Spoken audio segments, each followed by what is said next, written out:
Friends, signing star academy में आपका स्वागत है।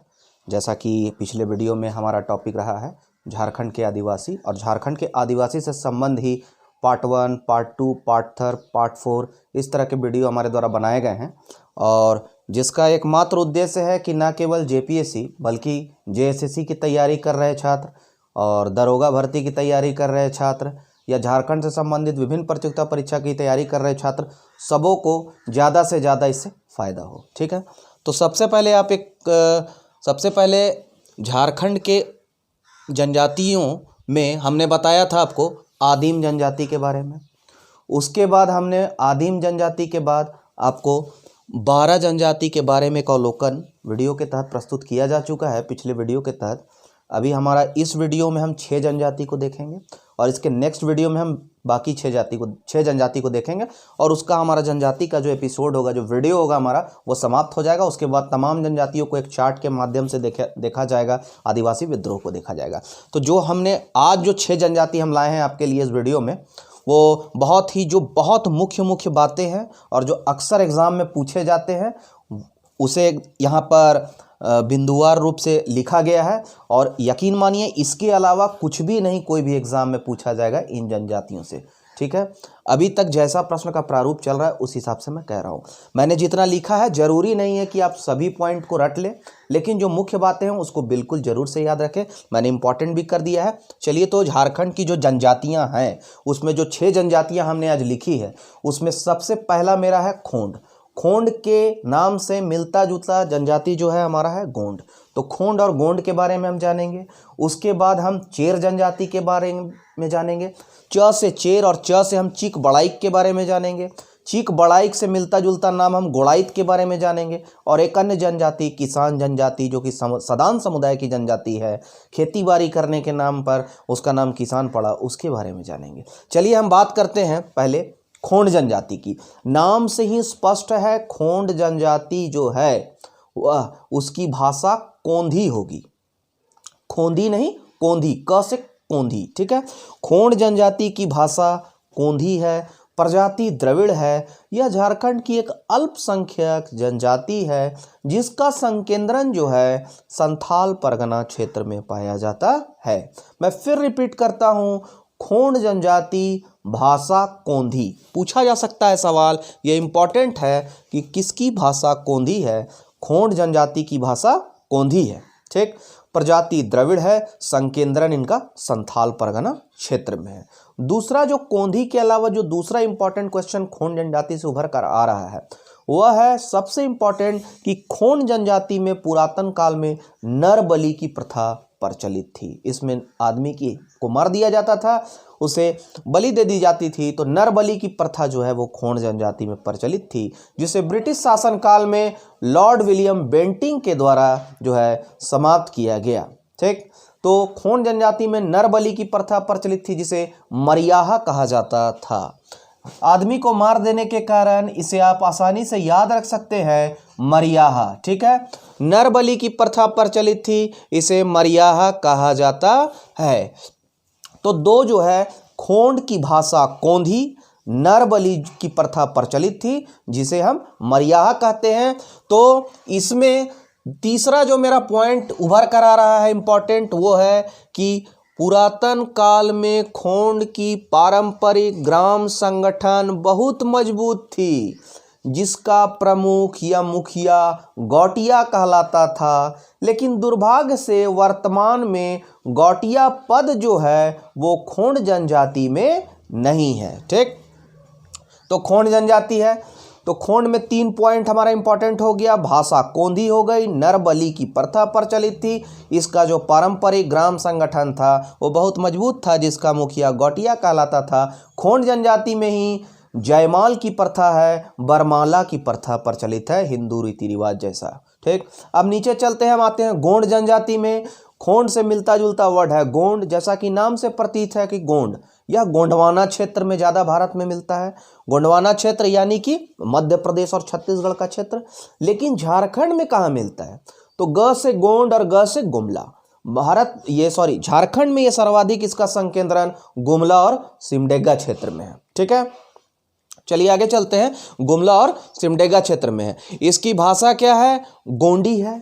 गोंड जनजाति की भाषा गोंडी है, लेकिन बोलचाल में ये जो है वो सादरी भाषा का प्रयोग करते हैं। ठीक है, या बोलचाल में किस भाषा का प्रयोग करते हैं? सादरी नागपुरी का प्रयोग करते हैं। यह भारत की दूसरी सर्वाधिक जनसंख्या वाली जनजाति है। गोंड जो है यह भारत की दूसरी सर्वाधिक जनसंख्या वाली जनजाति है। पहली जिस भारत की सर्वाधिक जनसंख्या वाली जनजाति कौन है? भील है। दूसरी कौन है? गोंड है। झारखंड में कहाँ इसका संकेंद्रण है? गुमला और सिमडेगा में है। ठीक है, अब चलिए हम चलते हैं। गोंडों में क्या है? तो गोंडों में संयुक्त परिवार का प्रावधान है। इंपॉर्टेंट पॉइंट, जैसे खोंड में देखिए हम भाषा कोंधी नरबली की प्रथा प्रचलित थी, जिसे मरियाहा कहा गया। जयमाल की प्रथा प्रचलित थी।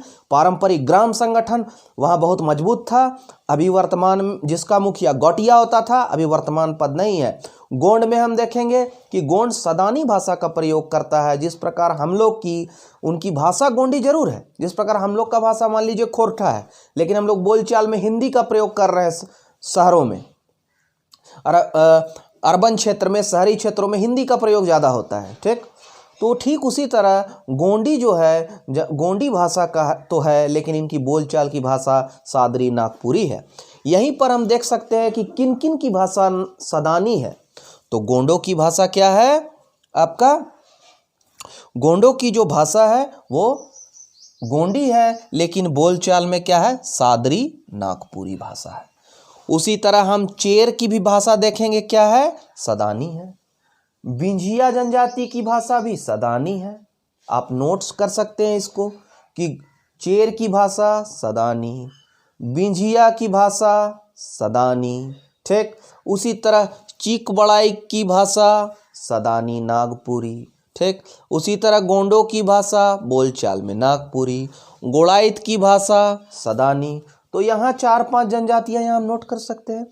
चेर की भाषा सदानी, चेर के साथ हम चीक बड़ाइक की भाषा भी सदानी नागपुरी, गोड़ाइत की भाषा बड़ाइक के साथ गोड़ाइत की भाषा भी सदानी, गोंड की भाषा भी सदानी। ठीक, तो यहाँ गोंड, चेर, चीक बड़ाइत, गोड़ाइत, साथ में बिंझिया, ये जो 5 हैं, गोंड, चेर, चीक बड़ाइत, गोड़ाइत और बिंझिया, पांचों की भाषा कहीं ना कहीं सदानी है।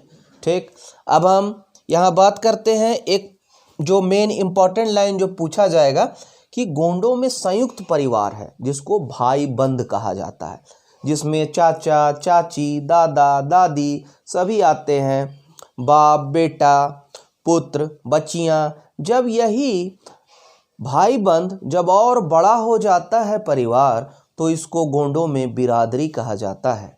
सवाल पूछा जा सकता है कि भाई बंध जो है किस जनजाति से बिलोंग करता है, किस जनजाति से संबंधित है, या बिरादरी किस जनजाति से संबंधित है, यह संयुक्त परिवार ज़्यादा कहाँ देखने को मिलता है? तो गोंड जनजाति में। जिस प्रकार हम देखते हैं कि कुछ जनजातियां ऐसी है जिसमें एकल परिवार देखने को मिलता है, ज्वाइंट फैमिली संयुक्त परिवार कम मिलता है, जैसे कि किसान जनजाति एकल परिवार अधिक है, संयुक्त परिवार कम है। गोंड जनजाति संयुक्त परिवार अधिक है, जिसमें भाई बंध कहा जाता है, और भाई बंध के अधिक बड़ा होने पर बिरादरी कहा जाता है। ठीक है, देख लिए हम इंपॉर्टेंट लाइन। इसमें इंपॉर्टेंट लाइन क्या गोंड में हमने देखा? संयुक्त परिवार को भाई बंध कहा जाता है, उससे बड़ा जो हो गया वो बिरादरी हो गया। ये हो गया। दूसरा इंपॉर्टेंट पॉइंट जो है हमारा, हम देवता को दोनों में हम ये करते हैं, दोनों से तुलनात्मक देखते हैं तो हमको जल्द ये दिमाग में बैठ जाएगा।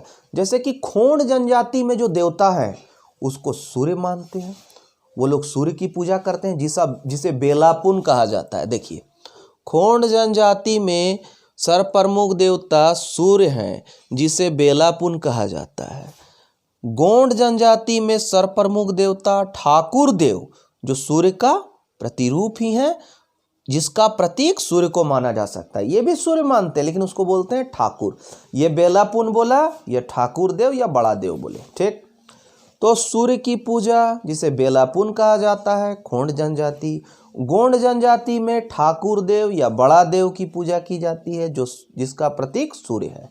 ये लोग धरती की भी पूजा करते हैं, जिसे बोलते हैं ठाकुर देई कहा जाता है। ठीक है, तो 3 वर्ड देखने को मिला हमको बेलापुन खोंड जनजाति में, ठाकुर देव या बड़ा देव और ठाकुर देई गोंड जनजाति में।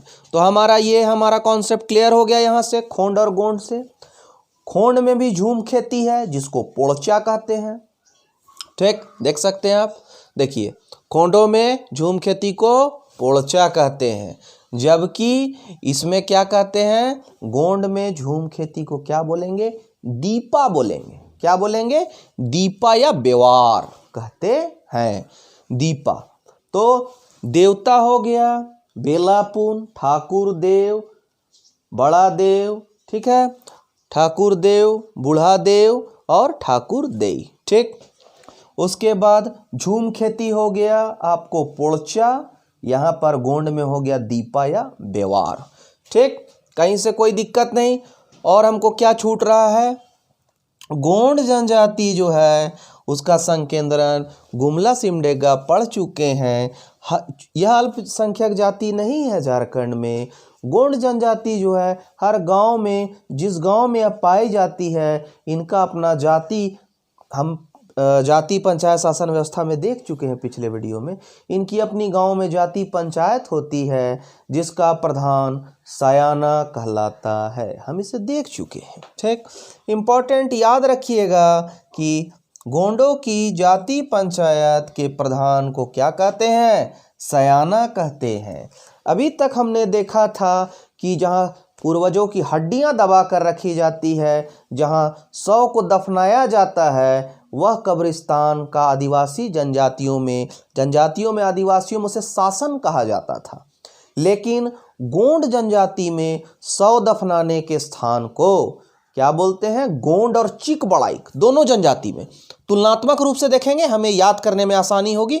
गोंड जनजाति और चिक बड़ाइक जनजाति, यह दोनों जनजाति में जो कब्रिस्तान है, जो शव दफनाने का स्थान है, उसको मसना या मसाना कहते हैं। मसल दिया जाना, ठीक है, मृत्यु के बाद वहीं मसल दिया जाना, याद रखने में आसानी होगी, तो उसे क्या बोलेंगे हम, मसना या मसाना कहते हैं। तो हमको 2-3 टर्म यहाँ याद रखने की आवश्यकता है। झूम खेती खोंड में पोड़चा कहा जाता है, जबकि दीपा या बेवार कहते हैं, गोंडों में कहते हैं। ये हो गया। उसके बाद आपको कब्रिस्तान, शव दफनाने के शव दफनाने के स्थान या उसे कब्रिस्तान कहेंगे, वो गोंड जनजाति में मसाना या मसना कहते हैं, गोंड या चिक बड़ाइक दोनों में। ठीक, चलिए आगे बढ़ते हैं। शव दफनाने के स्थान को मसाना कहते हैं, हो गया हमारा। ठीक, जाति पंचायत जो गोंड में है उसका प्रधान सयाना हो गया। चलिए, इससे ज़्यादा क्वेश्चन गोंड और खोंड में नहीं पूछे जाएंगे, अभी तक पूछे नहीं गए हैं। जो मैंने इंपॉर्टेंट किया है वो सारे क्वेश्चन जो है लिखे, और जो मैंने लिखा है उसमें 70% क्वेश्चन अभी तक पूछे जा चुके हैं कोई ना कोई एग्जाम में। चलिए अब आते हैं हम लोग चेर जनजाति में। चेर जनजाति जो है उनका गौरवशाली इतिहास रहा है। उनका मुख्य संकेंद्रण जो है पलामू और लातेहार है, क्योंकि पलामू में ही चेर राजवंश की स्थापना की गई थी। चेर राजवंश के बारे में हम आगामी जो वीडियो आएगा उसमें हम देखेंगे। अभी वर्तमान में हम यही पढ़ेंगे कि चेरों का मुख्य संकेंद्रण कहाँ है, पलामू लातेहार में है। वहीं पर हुआ था चेर राजवंश की स्थापना। आज भी पलामू लातेहार का किला चेरों ने जो निर्मित किया था। आता है क्वेश्चन, पलामू का किला, पुराना किला, नया किला किसने बनाया, लातेहार में किला किसने बनाया, तो ये सब चेर राजवंशों, चेर राजाओं ने बनाया था। जो चेर थे, चेर जनजाति जो है उनका गौरवशाली इतिहास रहा है। ठीक, वे जो है अपने आप को च्यवन ऋषि का वंशज मानते हैं। ठीक है, आपने च्यवन ऋषि का नाम सुना होगा। च्यवनप्राश जो है वही च्यवन ऋषि के नाम पर ही ब्रांडिंग करके उसका नाम च्यवनप्राश रखा गया है। तो च्यवन ऋषि का वंशज मानते हैं चेर लोग स्वयं को। ठीक, और अपने आप को चौहान या राजपूत कहते हैं। जब ये अपने आप को चौहान या राजपूत कहते हैं, इसका मतलब है यह कोई इनकी जनजातीय भाषा नहीं है, यह भी सदानी भाषा ही बोलते हैं। ठीक है, हमने पढ़ा सदानी भाषा कौन बोलेंगे, चेर बोलेंगे। साथ ही साथ कौन बोलेगा, बिंजिया भी बोलेगा, चीक बड़ाइक भी बोलेगा, गोंड भी बोलेगा और कोड़ाइत भी बोलेगा। 5 जनजाति देख लिया, ये भी सदानी भाषा बोलते हैं। च्यवन ऋषि का वंशज हैं, अपने आप को चौहान और राजपूत कहते हैं। ठीक है, पलामू लातेहार में इनका संकेंद्रण है। झारखंड की एकमात्र जनजाति है जो पहाड़ों और जंगलों में रहना पसंद नहीं करती है। बहुत इंपॉर्टेंट क्वेश्चन ये पॉइंट है कि झारखंड की वह कौन सी एकमात्र जनजाति है जो पहाड़ों और जंगलों में रहना पसंद नहीं करती, वह शहरों और गांवों में रहना पसंद करती है, इसलिए सदानी भाषा बोलती है। आप जोड़ के चलते चाहिए, कहीं से कोई दिक्कत नहीं होगा। तो झारखंड की एकमात्र जनजाति है जो जंगलों पहाड़ों में रहना पसंद नहीं करती, यह कहाँ रहना, शहरों गांवों में निवास करना पसंद करती है। यही कारण है कि हिंदुओं या सदानों के अधिकांश त्यौहार को यह अडॉप्ट कर चुके हैं, उनके त्यौहारों को यह मनाते हैं। जैसे कि इन लोग का जो प्रमुख त्यौहार है सोहराय तो है ही, सोहराय ये लोग मनाते हैं चेर लोग। तो सोहराय के अलावा छठ पूजा मनाते हैं, दीपावली मनाते हैं, काली पूजा मनाते हैं, होली मनाते हैं। समझ में आया। आपको पूछे जाएंगे कि कौन सी ऐसी जाति है जो दीपावली भी मनाती है, काली पूजा, काली माँ की पूजा याद कीजिए, सबर जनजाति भी करती थी। यहाँ पर मैंने याद करा दिया आपको कि सबर जनजाति के लोग, जिन्हें ब्रिटिश काल में जनजातीय अपराध अधिनियम के अंतर्गत इनको आपराधिक जनजाति के रूप में रेखांकित किया गया था, सूचीबद्ध किया गया था, वो जनजाति जो है वो काली माँ का भी पूजा करती है। ठीक है, तो उसी तरह यहाँ भी कौन सी जनजाति है जो काली माँ की पूजा करती है, दिवाली, होली, छठ पूजा मनाती है, तो चेर जनजाति के लोग। वेरी इंपॉर्टेंट, चेर जनजाति के लोग को जो है 2 उपशाखा हैं, इन्हें 12 हजारी 13 हजारी भी कहा जाता है। 12 हजारी या 13 हजारी, 13 हजारी या उसको बीरबंधिया भी कहते हैं। 2 उपशाखा, ये 12 हजारी और 13 हजारी मेरे विचार से मुगल काल में इनको यह नाम दिया गया होगा, या जागीरदारी जमींदारी प्रथा के कारण इन्हें, या मनसबदारी प्रथा के कारण ऐसा नाम पड़ा होगा, जहां तक मेरा ऐसा मानना है। चलिए हम उस पर रिसर्च नहीं करेंगे, लेकिन यह जनजाति जो है 2 उपसमूह में बटी है, 12 हजारी हजरिया, 13 हजारी, 13 हजारी बीरबंधिया। ये हो गया सबसे इंपॉर्टेंट। झारखंड की एकमात्र जनजाति कौन है जो जंगलों झाड़ों पहाड़ों में नहीं रहना पसंद करती, चेर जनजाति। प्रमुख त्यौहार हिंदुओं को मनाती है। ठीक है, यह जनजाति 7 गोत्रों में विभाजित है। गोत्र इसमें पारी, इसमें गोत्र को क्या बोलते हैं, पारी बोला जाता है। तो यह जनजाति जो है वो 7 गोत्रों में विभक्त है, पारी। ठीक, अब हमने देख लिया मेन पॉइंट देख लिया। च्यवन ऋषि के वंशज है, पलामू लातेहार में संकेंद्रण है, चौहान या राजपूत स्वयं को कहती है, भाषा सदानी बोलती है। ठीक है, एक और इम्पॉर्टेंट है यहाँ, चेर लोग अपने गांव को डीह कहा जाता है, ग्राम।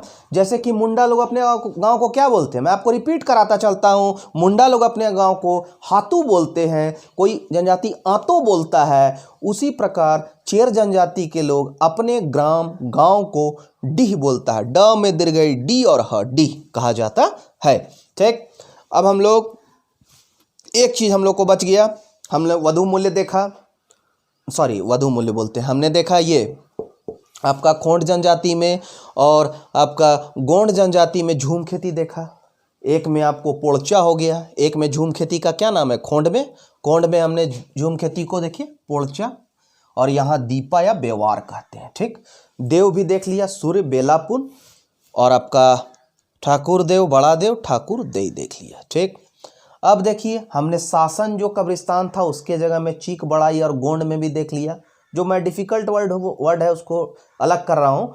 ठीक है, शासन जो कब्रिस्तान है उसको यहाँ मसना या मसाना कहते हैं, गोंड और चीक बड़ाई के में हमने देख लिया।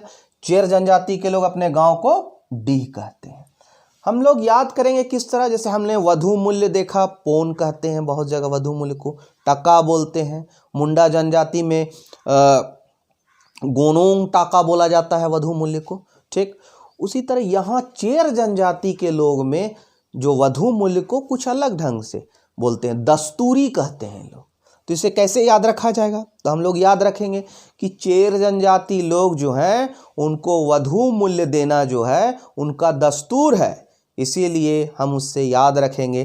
ठीक उसी तरह जिस प्रकार हमने कहा था कि जादू टोना करने वाला माटी में मिल जाता है, तो जादू टोना करने वाले व्यक्ति को माटी कहा जाता है जनजातियों में, अधिकांश आदिवासी जनजातियों में। ठीक है, जादू टोना करने वाले को माटी कहा जाता है। यहाँ वधु मूल्य, चेर जनजाति के लोग जो हैं वधु मूल्य उनका दस्तूर है, इसलिए वधु मूल्य दस्तूरी कहा जाएगा। चलिए 3 जनजाति हमारा खत्म हो गया, खोंड, गोंड और चेर। अब हम लोग चलते हैं गोड़ाइत और चिकबड़ाइत की ओर। दोनों नाम भी मिल रहा है, गोड़ाइत और दोनों का। ठीक है, गोड़ाइत ये क्या है? झारखंड की अल्पसंख्यक जनजाति है।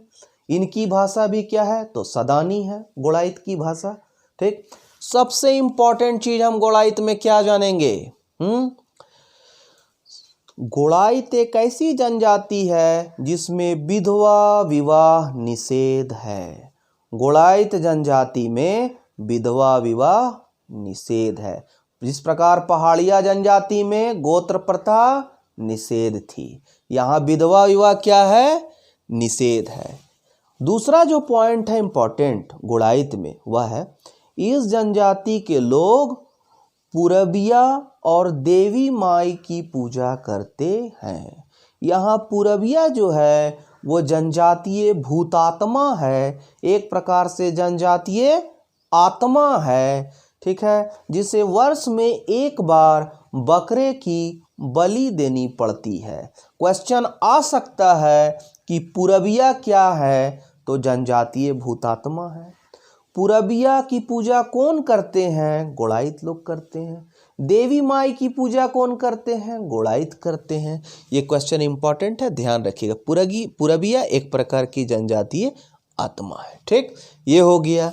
गोड़ाइत लोग पहले पहरेदारी का काम करते थे पारंपरिक काल में। ठीक, ये अल्पसंख्यक जनजाति है, सदानी भाषा बोलती है।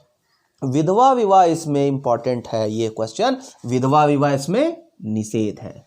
तो यहाँ गोड़ाइत खत्म हो गया। गोड़ाइत के नीचे चिकबड़ाइक आएंगे। नाम से स्पष्ट है, ये चिकबड़ाइक जो है वो एक, देखिए ध्यान से सुनिएगा, चिकबड़ाइक के बारे में आपको सारा कुछ क्लियर याद हो जाएगा, यहीं पर यही वीडियो में याद हो जाएगा। चिकबड़ाइक एक बुनकर जनजाति है। चूँकि यह हाथों से कपड़ा बुनती है, दर्री बुनती है, चटाई बुनती है, तो यह क्या है? बुनकर जनजाति है चिकबड़ाइक। ठीक, हाथों से कपड़ा बुनने के कारण इसे हाथों से कपड़ों का जनक कहा जाता है। कहा गया? इन्हें हाथ से बने कपड़ों का जनक कहा जाता है। वैसे कपड़े जो हाथ से बनाए जाते हैं, समझ लीजिए चिकबड़ाइक। चिकबड़ाइक एक बुनकर जनजाति है। ठीक, हाथ से बुनती है, हाथों से कपड़े बुनने का जनक माना जाता है। इसे हाथ से बने कपड़ों का जनक कहा जाता है।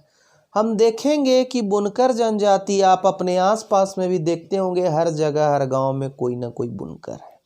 इसका मतलब यह है कि यह झारखंड के प्रायः सभी जिलों में पाई जाती है। ठीक है, जब यह सभी जिलों में थोड़े थोड़े रूप में पाई जाती है, इसका मतलब इनकी कोई अपनी पंचायत व्यवस्था नहीं है। साथ ही साथ जो सबसे महत्वपूर्ण बिंदु है वह है इनकी कोई अखड़ा व्यवस्था नहीं है, यानी कोई सांस्कृतिक केंद्र या जहां पंचायत की बैठक होती है, अखड़ा वह नहीं है। क्वेश्चन आ सकता है कि कौन सी जनजाति है जिसमें अखड़ा नहीं पाया जाता या पंचायत व्यवस्था नहीं पाया जाता।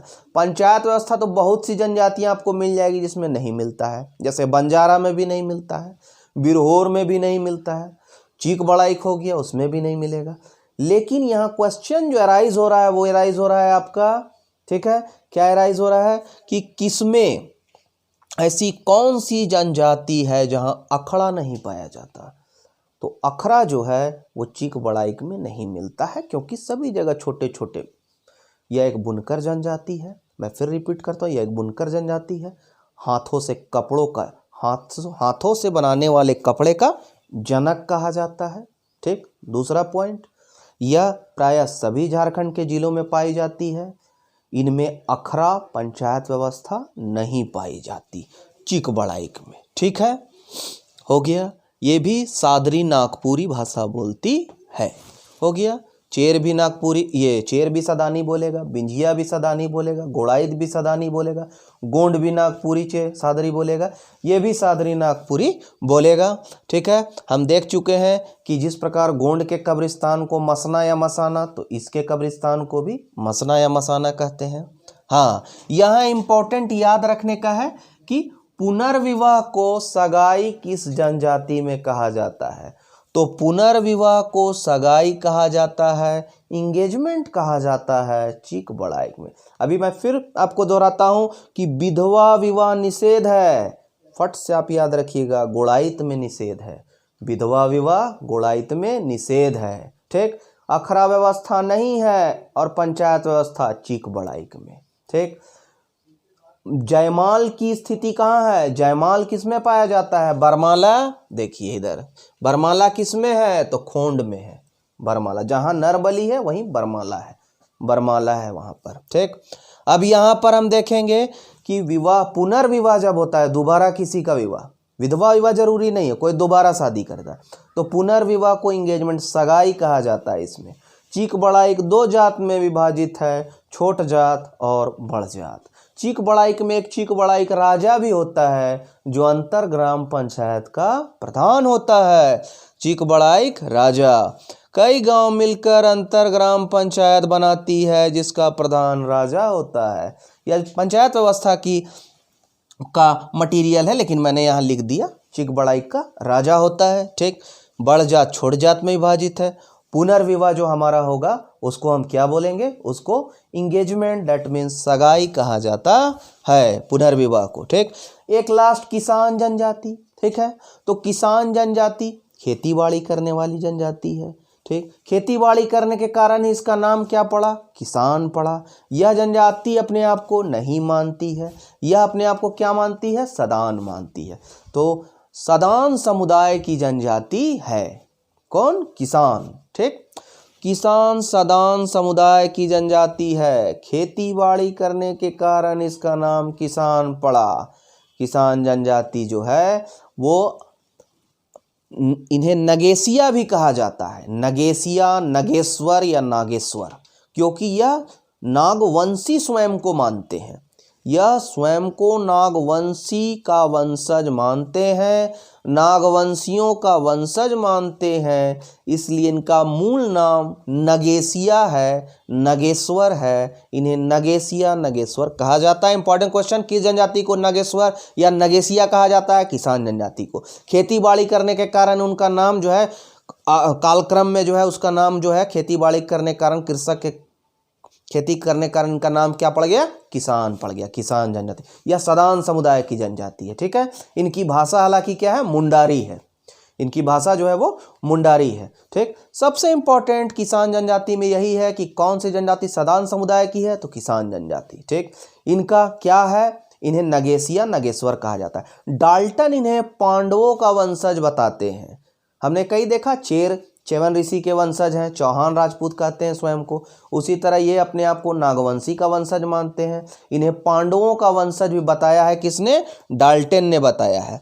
याद करने वाली बात इसमें यही है कि इसमें जो किसान जनजाति है उसमें जो व्यक्ति पंचायत की बैठक बुलाता है, ठीक है, जो व्यक्ति पंचायत की बैठक बुलाता है उसी व्यक्ति को उस समस्त बैठक के खर्च का वहन करना पड़ता है।